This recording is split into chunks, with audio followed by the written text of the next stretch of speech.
Back here now, Pennsylvania voters will be heading to the polls tomorrow to choose their party nominees in the high-profile Senate race.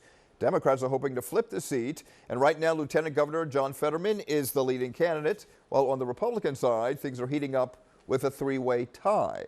Action News reporter Walter Perez is live at a polling site in Mount Airy with the full story. Walter.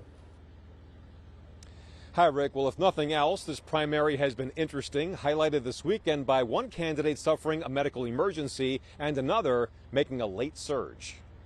There are two significant headlines that have emerged in the U.S. Senate primary races. First, you have the revelation that the candidate leading in the polls for the Democratic nomination suffered a stroke. Officials from John Fetterman's campaign say he was diagnosed on Friday, doctors removed the clot the same day, and he's recovering well. The question is, will this development have any effect on the outcome of tomorrow's primary? Muhlenberg College political science professor Christopher Borick says. With a lot of people voting already, and his prognosis is looking good, that it probably will not impact the results that we see on Tuesday. Meanwhile, the race for the GOP nomination is much tighter. A lot of Republicans that might be not very happy with the choices of McCormick and Oz started to look elsewhere, and that elsewhere has pointed them in the direction of Kathy Barnette. Professor Borick says the frontrunners, Dr. Mehmet Oz and David McCormick, spent a lot of time and money, nearly $30 million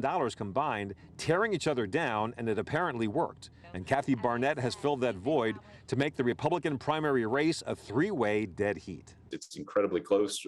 I wouldn't be surprised if any of these three candidates that are at the top emerge, but certainly she's among that rank.